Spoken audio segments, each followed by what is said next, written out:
अहमदनगर जिल्ह्यातील निळवंडे धरणाच्या पाण्यावर राजकारण केलं जात आहे। आता ऐन जिल्हा परिषद आणि पंचायत समिती निवडणुकांच्या पार्श्वभूमीवर निळवंडे धरणाच्या पाण्याचा मुद्दा चर्चेत आलाय।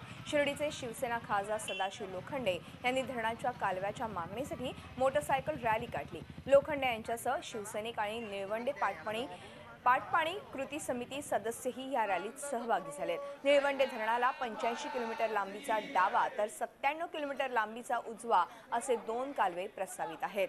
धरणाचे 9 टीएमसी पाणी क्षमतेचं काम झालंय, मात्र त्याच्या कालव्याचं काम अद्याप झालेलं नाही। त्यामुळे नगर आणि नाशिक जिल्ह्यातील सुमारे 140 जिरायत गावांना निळवंडे धरणाच्या पाण्याची प्रतीक्षा आहे। राज्य सरकारनं साईबाबा समाधी शताब्दी वर्षाच्या निमित्तानं निळवंडे धरणाच्या कालव्यांची कामं सुरू करावी अशी प्रमुख मागणी लोखंडे यांनी केली आहे। निळवंडे धरणाचं पाणी साई पादुका आणि साई मूर्ती सोबत घेऊन खासदार लोखंडे आणि त्यांचे समर्थक मुंबईकडे रवाना झाले। हे सर्वजण मुख्यमंत्री देवेंद्र फडणवीस आणि शिवसेना पक्षप्रमुख उद्धव ठाकरे यांची भेट घेणार आहेत।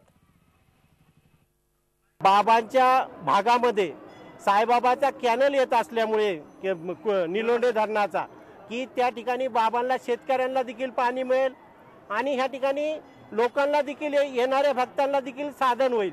आणि बाबांचं तत्व होतं भुकेलेला अन्न द्या, तहानलेला पाणी द्या, आणि म्हणून बाबा भंडारा रूपी लोकांचे पोट भरत होते। आता बाबाची दिंडी साईभक्त देशातून विदेशातून पालखी रूपे इथे येतात। आता शिर्डीचेच बाबा ह्या ठिकाणी मंत्रालयामध्ये पाणी मागण्याची विनंती करण्यासाठी जाणार आहे। फक्त धरण पूर्ण केलं परंतु कालवे तसेच ठेवले आणि हे जे पाणी वापरलं जात आहे ते फक्त पूर्वीच्याच लोकांना जे अगदी मातब्बर आहेत त्यांनाच पाणी मिळत आहे आणि आमचे जिरायत मधले रखडलेले शेतकरी त्यांना पाणी मिळत नाही। हे पाणी मिळावं म्हणून आम्ही गेल्या 20 वर्षापासून संघर्ष करतोय। झी 24 तास रहा एक पाऊल पुढे।